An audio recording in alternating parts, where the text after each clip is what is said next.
Uno de los problemas más serios que afectan a la sociedad en el día de hoy y que impide que las personas sean victoriosas, y tristemente también afecta a los creyentes, y que impide que seamos una iglesia victoriosa y que seamos creyentes victoriosos, es el problema de la ansiedad.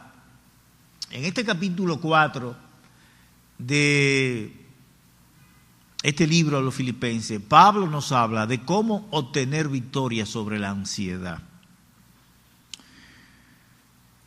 La ansiedad afecta a más del 20% de la población mundial. La ansiedad tiene grandes consecuencias en nuestra salud emocional, en nuestra salud física y en nuestra salud espiritual. Emocionalmente, la ansiedad nos quita el gozo, nos quita la paz, nos vuelve irritable, produce problemas para concentrarnos y problemas en las relaciones interpersonales. Físicamente, la ansiedad produce insomnio, dolor de cabeza, estreñimiento, diarrea, palpitaciones, sensación de anugo, sudoración, dificultad para respirar, prurito en la piel. ¿Cuántos problemas produce la ansiedad? La ansiedad agrava cualquier otra enfermedad. Si usted es hipertenso, la ansiedad lo agrava. Si usted sufre de diabetes, la ansiedad la agrava. Si usted sufre de enfermedad coronaria, la ansiedad la agrava. La ansiedad es un problema serio. Ahora, desde el punto de vista espiritual, la ansiedad produce grandes trastornos. Nosotros dijimos que Pablo, a pesar de los grandes sufrimientos por los cuales estaba pasando, estaba gozoso por el avance del Evangelio de nuestro Señor Jesucristo. Aún más, a pesar de que él, preso en Roma, tenía la posibilidad de sufrir una sentencia de muerte sobre él estaba tranquilo. Número 1, confiaba en las oraciones del pueblo de Dios. Número 2, confiaba en la suministración del Espíritu Santo. Ahora, mis hermanos, sin la potencia del Espíritu Santo en nuestra vida, nosotros no podemos reflejar a Cristo, ni podemos vivir la vida cristiana. ¿Saben ustedes cuál es el pecado que más frecuentemente contrita el Espíritu Santo? La ansiedad. En Efesios capítulo 4, verso 30, tenemos un listado de pecados que contritan el Espíritu Santo, todos relacionados con la lengua. Pero el pecado que más contrita el Espíritu Santo es la ansiedad. Me da pena cuando a veces veo a algunos creyentes que están en continua ansiedad. ¿Qué dijo el Señor a los discípulos? No estén en ansiosa inquietud, le dijo el Señor a los discípulos. Y a veces hay hermanos que, ¿qué problema tengo? ¿Qué tanto problema? ¿Qué tanto problema? Cuando yo era niño, había unos muñequitos que nosotros veíamos, ¿verdad? Leoncio y Tritoncio. Y siempre terminaba, qué mala suerte, Leoncio. Y entonces yo veo que algunos creyentes son así, ay, qué mala suerte, qué mala suerte. Siempre se están quejando. Y eso es penoso, hermano, ver un creyente así, porque eso habla de una calidad de vida pobre. Una calidad de vida pobre. Ciertamente hay momentos que pasamos de angustia. Su siervo ha pasado por momentos de intensa angustia en la vida espiritual. Pero son momentos, no es toda una vida. Así es que el problema de la ansiedad es un problema serio y Pablo lo aborda en este capítulo 4 del libro a los Filipenses. Así es que, ¿cómo nosotros tener victoria sobre la ansiedad? El recurso de la paz. De eso nosotros vamos a hablar en esta mañana.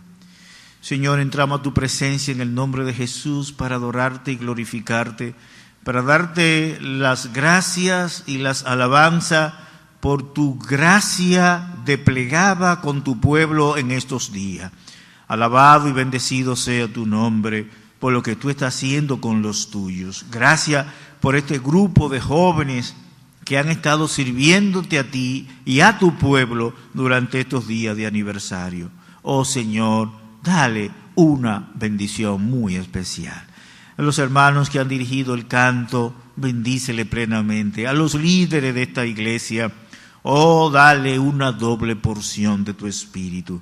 Y ahora, Señor, que vamos a tocar este tema en esta mañana, que tu gracia, que tu presencia y el poder del Espíritu Santo me acompañe en la administración de tu palabra. A ti sea la honra, la gloria y el honor por todos los siglos. Amén.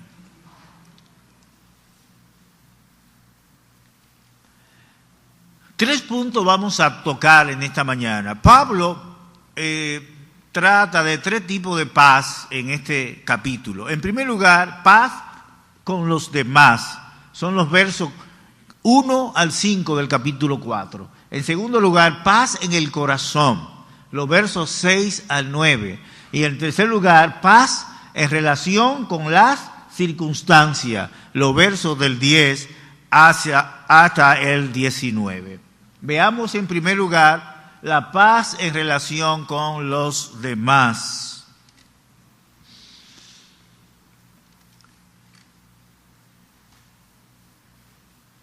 En la iglesia de Filipo habían dos hermanas muy prominentes, Evodia y Síntique. Yo no sé si ellas estaban presentes cuando Pablo, quiero darle gracias al Señor, porque como que con este contraste que he hecho, como que estoy viendo mejor la letra. Anoche cuando llegué del memorial de nuestro hermano Robert Faña, ya un poco cansado, yo no acostumbro a trabajar de noche, me da mucho sueño, pero no tenía que trabajar y comencé a trabajar esta diapositiva y entonces a las 10 de la noche ya estoy terminando y cuando voy a terminar se fue la luz. La laptop mía ya está muy vieja y la batería está dañada. Se borró todo. Digo yo, Señor mío, Dios mío. Así que ya no tenía más fuerza y me acosté. Como mi costumbre es trabajar de madrugada, pues ya a las 3 de la mañana, entonces me levanté y comencé a trabajar de nuevo. Bueno, le doy gracias al Señor, que el Señor me ayudó y veo como que la veo bastante bien. Así que quiero alabar al Señor por su ayuda y por su gracia. Bueno, cuando Pablo llegó a Filipos, ya sabemos que la primera mujer que integró la congregación de Filipos fue Lidia. Se parecía a aquel momento cuando el hermano Rassi llegó aquí en el 41 y abrió por primera vez esta obra. Su esposa, Dorothy, la madre de Dorothy, Georgina Ben, la hermana Justina Alvarado, un núcleo pequeño, al cual se fueron agregando cada día más y más hermanos. Y entonces ahí está Lidia, probablemente Evodia y Sinti, que también estuvieran ahí. No lo sabemos, pero probablemente conformaron el núcleo inicial en que comenzó la iglesia. Y eran dos hermanas muy prominentes, Evodia y Síntique, y ambas tenían esa pasión por servir a Dios. Pero ¿qué pasa? Nació una competencia, una rivalidad entre ellas. ¿Qué cosa? Y entonces, así que estas dos prominentes hermanas, llenas de amor por la obra de Dios, ahora estaban haciendo la obra por rivalidad, por competencia. Hermano, el Señor nos guarde de esto. Y entonces cada una estaban buscando partida, ¿verdad? Una estaban buscando a Melquisedec, otra estaban buscando a Matusalén, otra estaba buscando a Trifona, a Trifosa, y entonces cada una estaban haciendo partida, buscando adherente a su causa. Y esto estaba causando problemas en la iglesia. ¿Y qué le dice Pablo? Ruego a Evodia y a Síntique que sean de un mismo sentir en el Señor. Ahora, Pablo está en la cárcel. ¿Cómo se enteró Pablo de esto? Epafrodito se lo dijo. Epafrodito le dijo, todo está bien en la iglesia, pero pasa esto. Entonces, cuando Pablo escribe la carta y le envía con Epafrodito, ya terminando, dice, ruego a Evodia y a Síntique que sean de un mismo sentir. Ahora, hermano, Evodia y Síntique hay en todas las iglesias. En nuestra iglesia lo hay. En toda la iglesia hay Evodia y Síntique. Hermanas y hermanos de mucho amor en la obra, pero sin darse cuenta, de repente están haciendo la obra por competencia, por rivalidad, y hay descontento y surge el partidarismo. Bueno, se rompe la paz, se rompe la paz. Y nosotros tenemos que tener paz con los demás, paz con mis hermanos, ¿verdad? Entonces, ¿cómo restablecer la paz? Bueno, hay aquí 6 pasos que Pablo nos da. En primer lugar, ame con el amor de Cristo, ¿verdad? Filipenses 4:1. Yo quiero que mantengan su Biblia abierta, porque sí, para ganar tiempo, no me dio tiempo de poner mucho texto. Así que, hermanos míos, amados y deseados, hermanos míos, amados y deseados, dice Pablo. En otra palabra, dice Pablo, yo quiero, Evodia y Síntique, que ustedes se amen con el amor de Cristo. El corazón de Pablo estaba lleno de un afecto profundo hacia los cristianos filipenses. Eran sus hermanos y él deseaba fervientemente la compañía de ellos. Y él dice, hermanos míos, amados y deseados. ¿Sabe cuando uno ama mucho a un hermano? Cuando uno desea la compañía. Y Pablo dice, yo quiero que ustedes se amen con el entrañable amor de Jesucristo. El Señor ha implantado su corazón en mi pecho, decía Pablo, y yo deseo que ustedes tengan en su pecho el corazón de Cristo para que se amen los unos a los otros. El Señor dijo, un nuevo mandamiento os doy, que os améis los unos a los otros como yo los he amado. En esto conocerán todos que ustedes son mis discípulos si tuvieren amor los unos por los otros. Así que el primer paso para restablecer la paz es amar con el amor de Cristo. El segundo es fortalezca su unión con Cristo. Dice, estad así firmes en el Señor. La única manera de mantener la armonía en la iglesia es fortaleciendo mi unión con Cristo. Cuando mi unión con Cristo está débil, la relación con mis hermanos va a estar débil también. El Señor dijo en Juan capítulo 15, permaneced en mí, yo en vosotros. Yo soy la vid y vosotros los pámpanos. El que permanece en mí lleva mucho fruto, porque separado de mí, nada podéis hacer. No podemos estar a distancia de Cristo.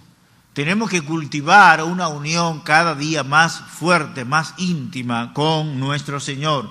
Y en la medida en que fortalecemos nuestra unión con Cristo, en esa medida vamos a fortalecer la unión con mi hermano. En tercer lugar, cultive la actitud de Cristo. Ruego a Evodia y a Síntique que tengan el mismo sentir que hubo en Cristo Jesús. Bueno, de eso hablamos mucho ayer, ¿verdad? La actitud de Cristo, el sentir, la actitud, el pensamiento, el cual, siendo en forma de Dios, no estimó el ser igual a Dios como cosa que aferrarse, sino que se despojó a sí mismo, tomando semejanza de hombre, tomando forma de siervo, y estando en la condición de siervo, se humilló a sí mismo hasta padecer la muerte, y muerte de cruz. Cuando uno piensa en esa actitud del Señor, tiene que pedir perdón. Cuán elevada era el estado original del Señor y cómo descendió. Y nosotros, que estamos no tan altos, entonces no es tan difícil descender. Haya en vosotros esa actitud de Cristo, la actitud de la humildad, la actitud del desprendimiento, como dice Pablo en otro pasaje, no buscando cada uno lo suyo propio, sino lo de los demás. Así que de eso se trata. Si yo recibo honra, debo sentirme contento de que el hermano fulanito también reciba honra, que todos podamos recibir la honra. Así que el Señor nos ayude a luchar contra el egoísmo, que solamente queremos todo para nosotros. En cuarto lugar, busque la mediación de creyentes maduros. Dice Pablo en el verso 3, te ruego también a ti, compañero fiel, que ayudes a estas que combatieron juntamente conmigo en el Evangelio, con Clemente también y los demás colaboradores míos, cuyos nombres están en el libro de la vida. No sabemos a quién fue que Pablo se dirigió. Dice, yo quiero que tú ayudes a estas hermanas. Hay dos cosas en cuanto a esto. Hay dos hermanos, dos hermanas que están distanciadas, y tal vez una ha despertado a la situación y ha tomado la iniciativa de restablecer la paz y no lo ha conseguido. Entonces busca un hermano maduro de la congregación, preferiblemente los líderes. Ahora, si es un hermano maduro o si son los líderes que notan el problema, acérquese a mediar antes de que el problema crezca más. Y cuando lo haga, tenga algún tipo de sabiduría. Dice Pablo, te ruego. Uno de los problemas de nosotros los líderes, que a veces queremos ser demasiado autoritativos. Pablo podía decirle a este hermano, te mando. Él dice, te ruego. Y a mí me llama mucho la atención que Pablo mantiene ese estilo de vida, de conducta a través de sus epístolas. Cuando él escribe a Filemón que reciba a Onésimo, él dice, te ruego. Aunque tal vez tú te me debes a mí. Esa autoridad que a veces queremos aplicar no es la que vemos en las Escrituras. Te ruego. Tenemos que ser sabios, reconocer el trabajo de los otros. Independientemente de sus faltas, tenemos que reconocer. Y Pablo dice, ellas combatieron conmigo, Evodia y Síntique combatieron conmigo. Y Pablo está reconociendo. Ahora, hermanos, hermanas, si tú has tomado la iniciativa de la reconciliación y restablecer la paz y no lo has logrado, entonces busca a otro hermano. Es lo que el Señor dijo en Mateo, ¿verdad? Capítulo 18. Si un hermano peca contra ti, ve, llámalo solo y habla con él. Si no logra nada, toma dos, ¿verdad? Así es que es importante la mediación. En quinto lugar, regocíjese en Cristo. Verso 4, regocijaos en el Señor siempre. Otra vez digo, ¿qué significa eso, hermano? Que la satisfacción mía, primero que todo, yo debo buscarla en Cristo. A veces tal vez tenemos quejas contra los líderes, ¿verdad? Porque, mire, los líderes de las iglesias se parecen a los managers de los equipos de pelota de República Dominicana. Yo no he visto eso en ningún país. Desde que un equipo está perdiendo, es a cambiar el manager de una vez. Y los fanáticos, ¿y por qué no cambian ese manager? ¿Y por qué? Hasta que lo cambian. Los managers de aquí son los más inestables. Ellos son los culpables de todo. Bueno, los pastores, líderes de la iglesia, pues como que todo nos cae encima, ¿verdad? Somos los culpables de todo. Y a veces estamos como disgustados con los líderes o con algún hermano de la iglesia. Regocijen al Señor. Aprenda, hermano, a encontrar su satisfacción en Cristo Jesús, no en los hombres. Nuestros ojos no deben estar en los hombres. Los hombres siempre fallamos. Yo, como líder, ¿cuántas veces he fallado?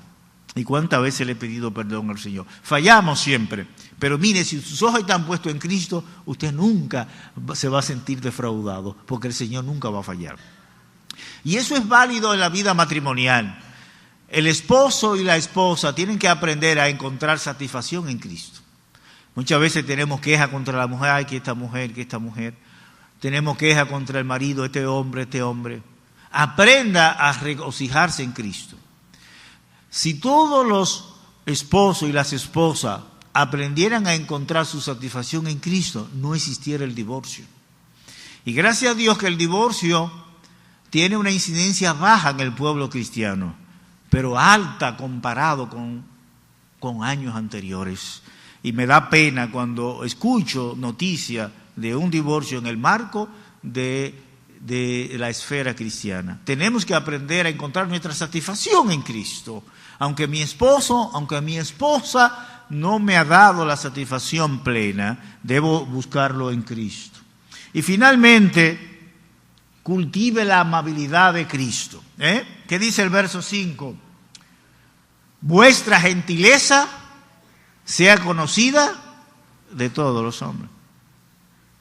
Una de las cosas que se resaltaba en el memorial de nuestro hermano Robert anoche era esa esa personalidad agradable. La verdad es que Robert era agradable. Era una persona amable, era una persona gentil, era una persona llena de ternura. Bueno, Pablo aquí dice que debemos cultivar la amabilidad de Cristo, vuestra gentileza, vuestra amabilidad, vuestra ternura, vuestra paciencia, vuestra agradabilidad, sea manifiesto para todos. Hermano, vamos a fallar en esto, vamos a fallar, pero aunque fallemos, insistamos una y otra vez. Así es que, si queremos tener paz con los demás, en primer lugar, necesitamos amar con el amor de Cristo, fortalecer nuestra unión con Cristo, cultivar la actitud de Cristo, buscar la mediación de creyentes maduros, regocijarnos en el Señor y cultivar esa dulzura, esa amabilidad, esa gentileza de nuestro Señor Jesucristo. Es importante tener paz con los demás porque el progreso de la iglesia, la victoria de la iglesia depende de que exista la paz uno con otro. Así que no sé si Evodia y Cinti que están aquí, pero si por si acaso me están oyendo, que tengan el mismo sentir de Cristo Jesús. En segundo lugar, paz en el corazón. Así que ahora Pablo, después de hablar de paz con los demás, entonces ahora pasa a hablar de la paz en el corazón. Hay dos tipos de ansiedad: la ansiedad aguda y la ansiedad crónica. Esto tiene que ver aquí con la ansiedad crónica. La ansiedad crónica es un temor a una amenaza imaginaria. Me gustó mucho el himno de Mélida. Un día a la vez. Un día a la vez. La ansiedad significa mente dividida. El Señor me dio para mi comida en el día de hoy, pero yo pienso, ¿y mañana tendré que comer? Un día a la vez. Basta a cada día su propio mal. La ansiedad crónica es un temor a una amenaza imaginaria. Me van a atracar, obviamente que en este país, pero a veces esa ansiedad que me van a atracar, siempre me decían a mí, mire, ponga los seguros de vehículo y suba los vidrios. Yo digo, bueno, ¿para qué voy yo a subir los vidrios y para qué voy a poner los seguros? El otro día estoy en un tapón grandísimo en la Luperón. Y entonces recibo un mensaje de un hermano y saco mi celular, el tránsito, bueno, media hora ahí estancado, y estoy yo viendo el mensaje. ¿Qué fue lo que pasó? Pasó un muchacho en un motor. Yo no vi nada, solamente entró la mano y cuando yo quise ver, se había llevado el celular. Y entonces yo que siempre tengo un celular Kukika, había recién comprado un buen celular, nada más tenía 3 meses. Bueno, pero el asunto es, esa ansiedad, me va a pasar algo, esa corazonada, que me va a suceder algo, la ansiedad crónica. El doctor R.S. Sproul dijo, como criaturas mortales, estamos expuestos a toda clase de temores y ansiedades. Somos gentes ansiosa, dada a las fobias. Algunos le temen a los gatos, o a la sangre, o a la serpiente, a lugares cerrados, a la cucaracha, a la escalera, a la altura. Estas fobias se apoderan de nosotros y perturban nuestra paz interna. Hay una clase especial de fobia que todos sufrimos. Bueno, yo no sabía eso. Se llama xenofobia. Mire, la verdad es que yo no sabía esto, le soy honesto, no sabía esto.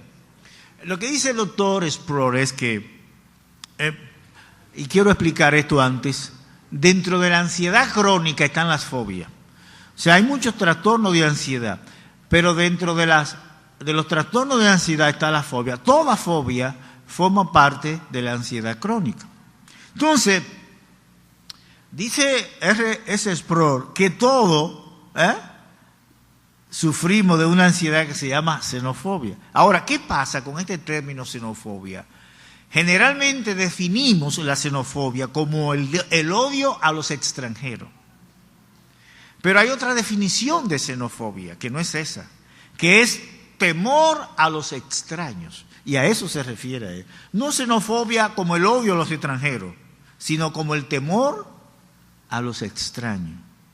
Lo que él quiere decir es lo siguiente, que generalmente nos llenamos de angustia cuando estamos delante de un desconocido que amenaza nuestra seguridad. Y tal vez, si ustedes no creen que es así, le voy a poner el ejemplo más fehaciente.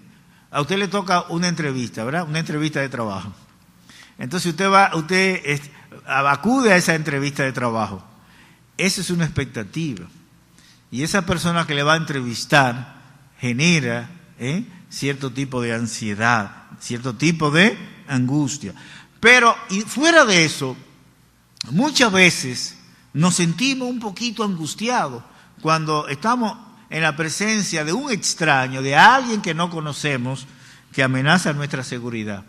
Pero a veces eso no solamente se da frente a extraños, se da frente a conocidos, que amenaza nuestra seguridad. Y nos sentimos entonces un poquito con la temperatura alta y la reactividad elevada.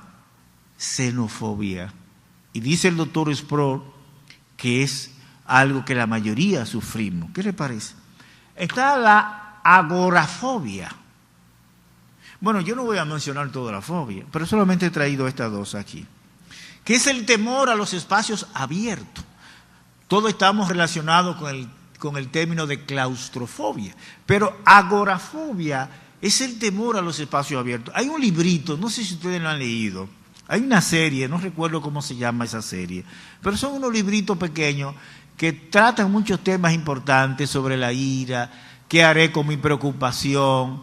Y en este librito se relata el caso de una hermana, creo que Jordi Bro, que se llama ella, no recuerdo. Y ella habla de su agorafobia. Ella dice que ella poco a poco comenzó a desarrollar un temor a salir de su casa. Y a veces estaba en el supermercado y el contacto con las personas y los espacios abiertos comenzaba a asfixiarla. Comenzaba a sentir taquicardia, palpitaciones, a sudar y a sentir un anudo aquí. Que a veces tenía ella su carrito y después que había echado varios artículos, lo dejaba abandonado y salía corriendo hasta llegar a su casa. Y cuando llegaba a su casa, dentro de sus cuatro paredes, ahí descansaba, ahí se sentía bien. Qué cosa, ¿eh? Ahora, esto de la ansiedad crónica, cualquiera que sea su tipo, es un gran problema. Afecta nuestra comunión con Dios, la llenura del Espíritu Santo, nuestra paz, nuestro gozo y nuestra realización como creyente. ¿Qué hacer para vencer, para tener paz en el corazón? Número 1, ore fervientemente. Por nada estéis afanosos, sino sean conocidas vuestras peticiones delante de Dios en toda oración y ruego con acción de gracia. ¿Qué dice el texto? Oración y ruego. No es oración, hermano, es oración ferviente. Oración ferviente. Oración y ruego. Oración y ruego. Oración ferviente. Jacob tuvo que aprender en el camino. Dios fue llevando la vida de Jacob poco a poco. Jacob, el engañador, tiene que salir de Canaán, de su casa, dejar la falda de mamá, el calor de Rebeca, quien tanto amaba, y sale hacia el norte, hacia Harán, donde estaba la familia de ella, que es Siria, ¿verdad? Harán es Siria. Y entonces, después de durar 20 años allá, intercambiando engaños, él y Labán, ¿verdad? Era un intercambio de engaños. Entonces él regresa, pero cuando regresa, él se acuerda de algo. Mi hermano Esaú dijo que me iba a matar. Y su madre querida, Rebeca, había fallecido. Él no volvió a ver a Rebeca. Qué cosa, qué triste para él. Entonces, de camino, él hace esta oración, Génesis 32:9. Luego dijo Jacob: Dios de mi padre Abraham y Dios de mi padre Isaac, Jehová que me dijiste: vuélvete a tu tierra y a tu parentela, y yo te haré bien. No merezco todas las misericordias y toda la verdad con que has tratado a tu siervo, pues con mi cayado pasé este Jordán, y ahora he de atender a 2 campamentos. Líbrame ahora de mano de mi hermano, de manos de Esaú, porque le temo. No venga acaso y me hiera la madre junto con los hijos. Hermano, Jacob está aprendiendo en la escuelita, porque Jacob no tenía el hábito de orar. Sus oraciones eran rituales, pero el Señor lo está enseñando a orar con fervor. Hermano, las ansiedades y las situaciones por las que estamos pasando en nuestra vida, el Señor quiere enseñarnos a orar de manera diferente. El Señor quiere que nuestras oraciones no sean rezo. El Señor quiere enseñarnos a orar con fervor. Así que una de las cosas que tenemos que aprender a orar es de manera ferviente. Ahora tenemos que aprender a orar con gratitud y sed agradecido. La alabanza y la gratitud tienen que estar en nuestras oraciones. Tienen que estar en nuestras oraciones. Tienen que estar antes de ver la respuesta de Dios. Tenemos que, cuando llevamos una petición delante del Señor, acompañarla de alabanza y de gratitud a Él. Y después que Él nos responde, tenemos que continuar con la alabanza y la gratitud. ¿Qué dijo Jacob en el capítulo 35? ¿Qué le dice a su familia? ¿Qué le dice? Levantémonos y subamos a Betel, y haré allí altar al Dios que se me apareció, al Dios que me libró. ¿Me libró cuándo? En el día de la angustia. Hermano, ¿cuántas veces Dios ha mostrado su poder para nosotros? ¿Y qué ha pasado? Yo he dicho que una de las cosas que no he aprendido es a dejar que he querido dejarla. A veces hay hermanos con problemas y necesidades. Y a veces estoy orando por esos hermanos, estoy orando delante del Señor con una angustia tremenda. Y entonces el Señor le responde a esos hermanos. Y después que el Señor le responde, usted no lo vuelve a ver más por la iglesia. Y entonces yo he dicho: Señor, ya no voy a orar así, que tú dejes ese hermano así hasta que tú quieras.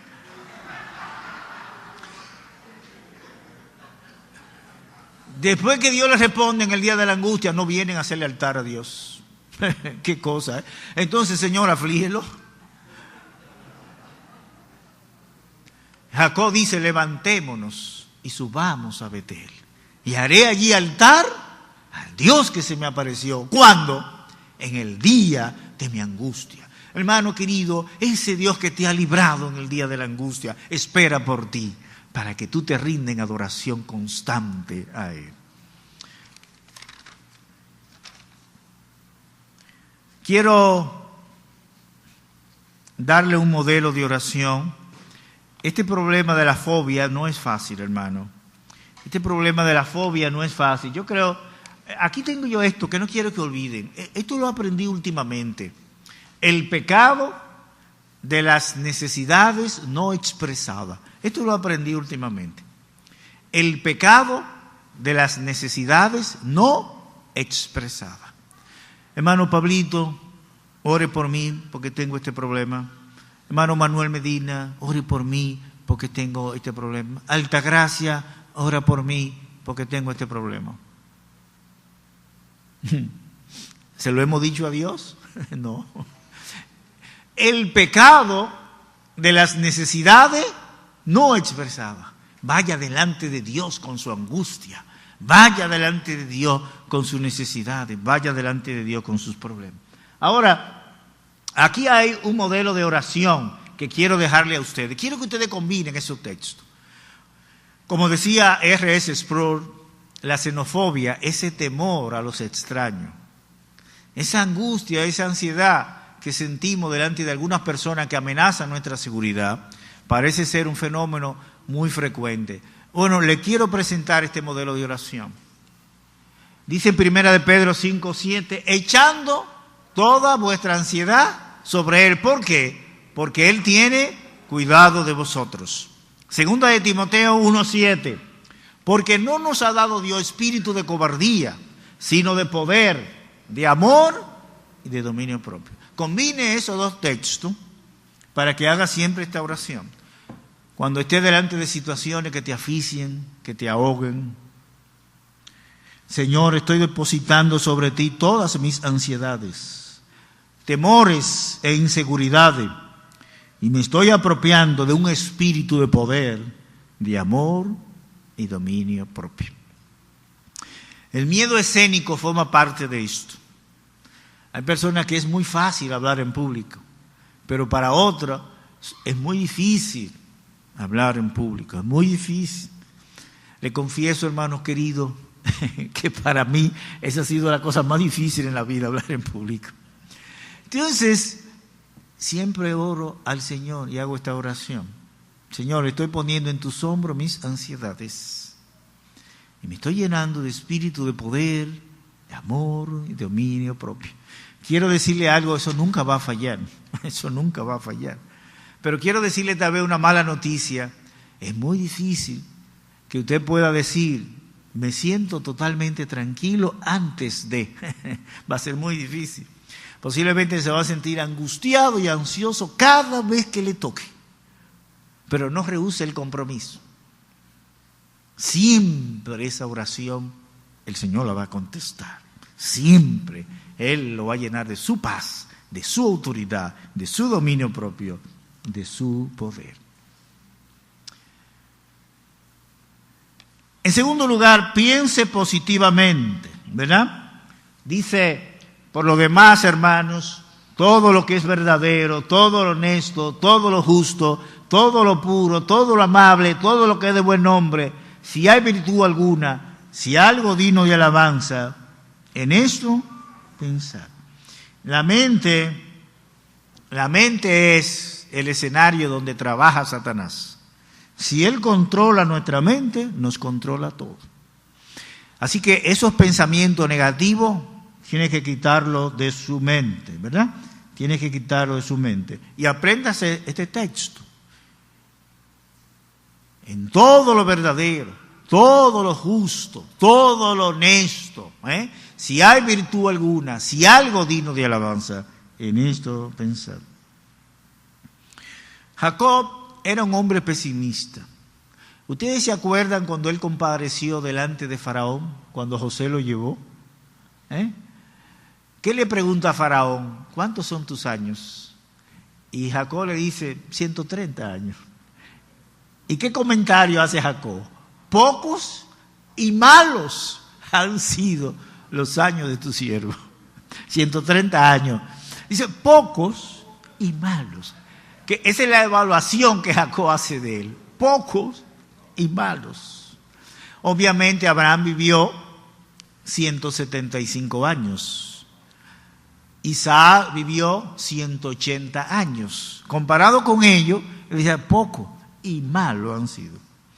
Que el Señor nos ayude a pensar positivamente. Dice la palabra en 2 de Corintios, capítulo 10, verso 5, llevando cautivo todo pensamiento a la obediencia a Cristo. Que el Señor nos ayude a llevar nuestro pensamiento cautivo a la obediencia a Cristo. Bueno, finalmente sea obediente.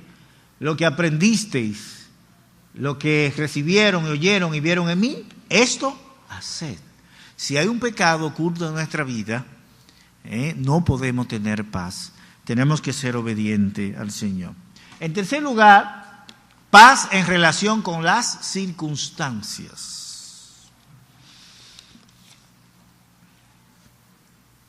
La vida de cada uno de nosotros puede cambiar súbitamente, de manera inesperada.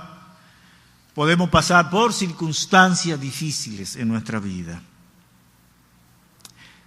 Un divorcio es una de las circunstancias más difíciles. Todo el que pasa por un divorcio es un momento traumático y difícil.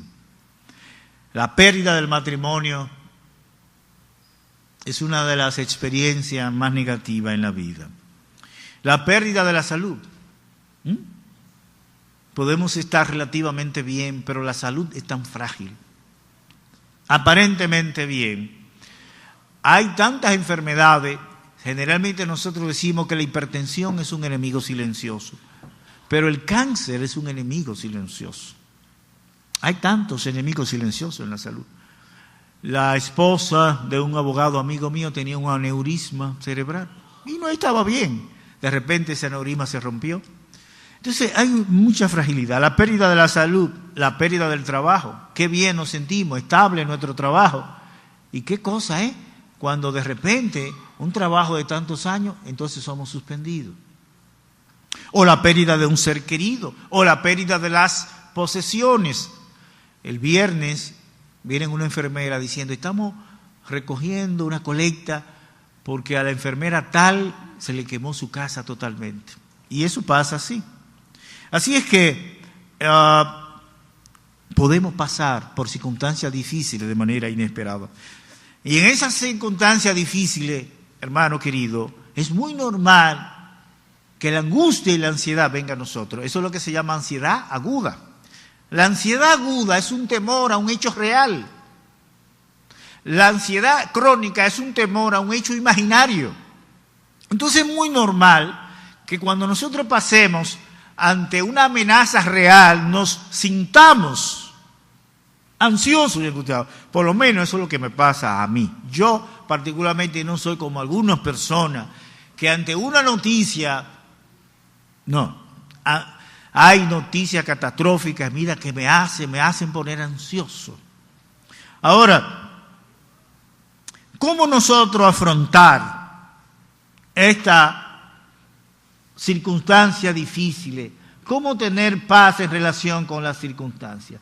En primer lugar, el principio del contentamiento. No lo diga porque tenga escasez, pues he aprendido a contentarme cualquiera que sea mi situación, mi circunstancia. Uno de los grandes problemas de la persona es el contentamiento, ¿verdad? Bueno, me despidieron del trabajo, ya yo no puedo vivir con la holgura con la que vivía antes, tengo que aprender ahora, a hacer un presupuesto de comida. Ya yo no puedo comer filete miñón todos los días, ya yo no puedo comer chillo todos los días. Aprenda a comer espagueti, huevo con tallota. Miterrazzi decía, durante la Segunda Guerra Mundial pasamos por situaciones difíciles, pero quiero decirle, decía él, que el Señor siempre proveyó pan. No había leche, no había queso, pero había pan. Nunca se me olvida a mí esa frase de Miterrazzi. A lo mejor Altagracia se acuerda. Había pan, aunque no leche, aunque no queso. Y él lo decía con esa... cuando a veces iba a verle a él en su habitación, decía, Miterrazzi, esto no puede ser. Usted no puede tener ese abanico sin una tapa. Usted puede tener un accidente. Ese abanico, es un abaniquito sin una tapa.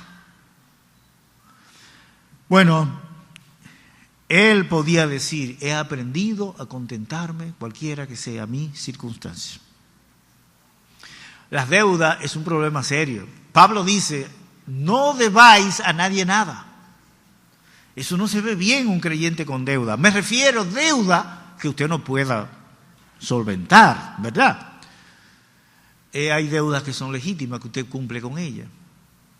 Hay deudas, hay préstamos hipotecarios, etcétera. Pero préstamos para comprar carro, préstamos para ir a un resort, para unas vacaciones, eso yo No quiero decir que sea malo, pero como que no lo veo bien.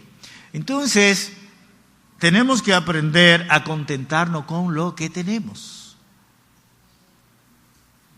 El principio del contentamiento. Mi abuelita decía, hay que aprender a arroparse hasta donde nos dé la sábana. Si usted lo único que tiene es para un motorcito, bueno, no recomiendo mucho los motores, pero un carrito, ¿verdad? Así que eso es. Una de las cosas que más se habla y que me llama la atención es la bancarrota de los atletas. Muchos de estos atletas que acumularon millones y millones de dólares en su carrera, de repente se retiran, bancarrota. Ahora, ¿qué es eso, bancarrota? Bueno, es que su fortuna se ha reducido a 10 millones de dólares. Yo decía, yo quisiera estar en bancarrota, sí. Pero después de usted 300, manejar 400 millones de dólares, ahora 10 millones de dólares, aprenda a vivir con lo que usted tiene. No hay mayor riqueza que la satisfacción con lo que Dios le ha dado. El contentamiento es una actitud de plena libertad ante los bienes materiales, de manera que cuando abundan se los acepta y cuando escasea se aprende a vivir sin ellos, dijo un gran escritor. Contentamiento no es, como algunos dicen, que ustedes son de una mentalidad pequeña. No, hermano, si usted tiene un Corolla, gócese en su Corolla. Pero si el Señor le manda un Lexus, gócese con su Lexus. Así es que es aceptar lo que Dios nos da. ¿Usted cree que si el Señor me manda un Mercedes-Benz, yo me voy a poner bravo y lo voy a rechazar? No, de ninguna manera.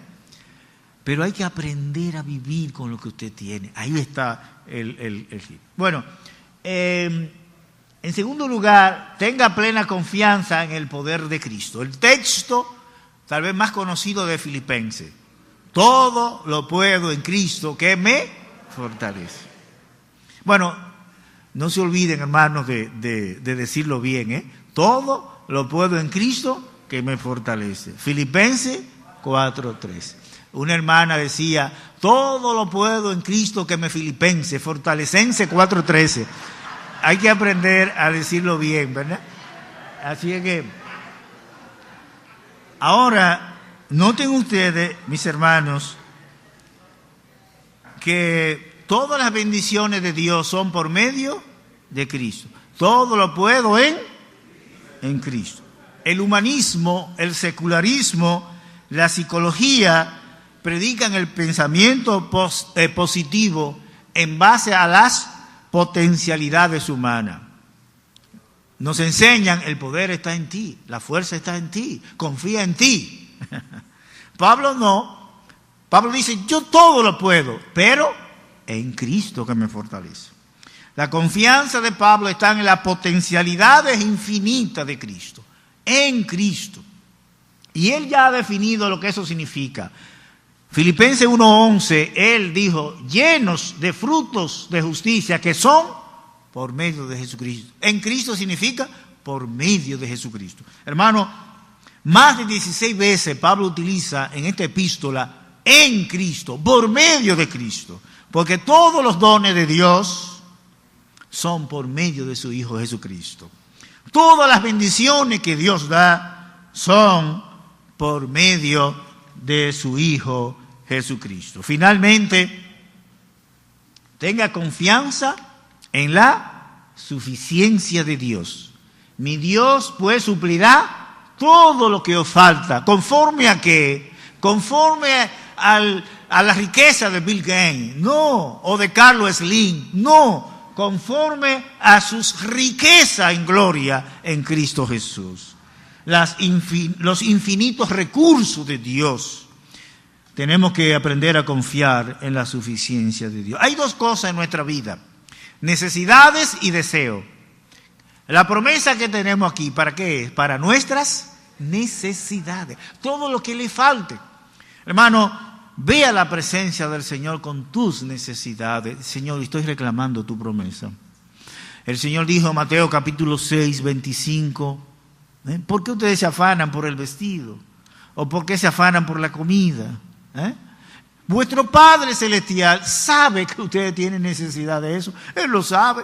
Hermano, ve con tu necesidad delante del Señor y decirle: Señor, tú sabes mi necesidad. Estoy reclamando tu promesa. Ahora, deseos son otra cosa.